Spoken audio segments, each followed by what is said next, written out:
Nadagdagan ang mga karakter na sangkot sa issue ng MTRCB at ang 12-day suspension na ipinataw nito sa It's Showtime.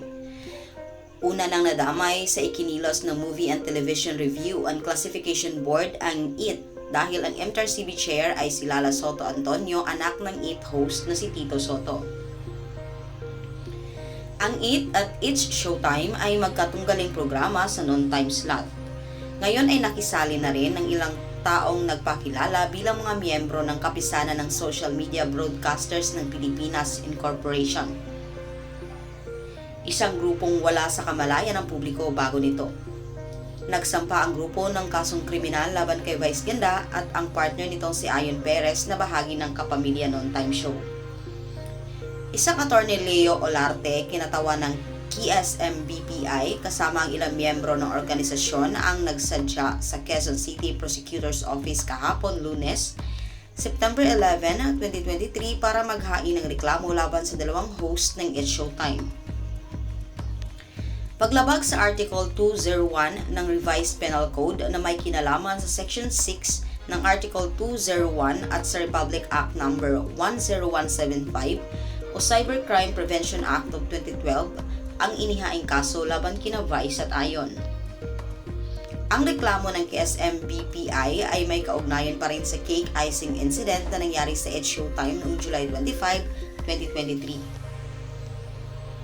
Sa isang prefatory statement, sinabi ni Olarte, published as is, "Nowadays, there have been countless proliferation of immoral, indecent, lewd, and vulgar shows, clips, TikTok, vlogs, etc. that are being streamed on social media and sometimes in the traditional media.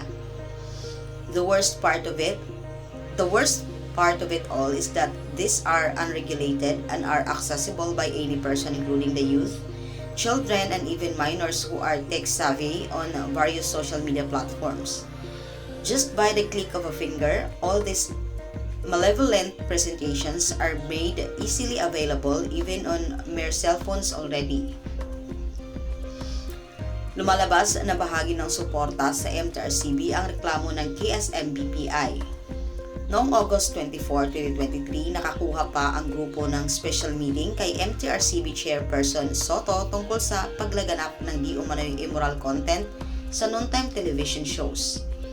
Ipinagkaloob ng KSM-BPI sa MTRCB ang kanilang suporta para raw sa public awareness at makatulong daw sa pag-aksyon sa pinaniniwalaan nilang moral decay sa entertainment industry. Sa August 29, Facebook post ng Spin Media, official affiliate ng KSM-BPI, ibinahagi ang ilang larawang kuha sa pulong ng KSM-BPI kay Chairperson Lala Soto sa mismong tanggapan ng MTRCB. Caption ng grupo rito, "Signing of the Memorandum of Agreement between Spin Media and the Kapisanan ng Social Media Broadcasters ng Pilipinas Incorporation at the National Office of MTRCB last August 24, 2023, followed by a special meeting with MTRCB Chairperson Lala Soto discussing the proliferation of immoral contents in some of the noontime TV shows and how we can support MTRCB in raising the public awareness and action to address moral decay in the entertainment industry. Spin Media now is an official affiliate of KSM-BPI." Samantala, nagsisimulang magkaroon ng agam-agam ang publiko sa active role ni Lala Soto sa issue ni Vice at Ayon, conflict of interest ang inuungkat na issue. Bagamat nasa posisyong mangialam si Lala sa mga ganapan sa telebisyon, malinaw ding hindi maaaring baliwalain ng MTRCB Chairperson ang mahigpit niyang koneksyon sa ama. May mga nagpapahiwatig na idinidikta ng delikadesa na alisin ito ang sarili sa issue ng It's Showtime.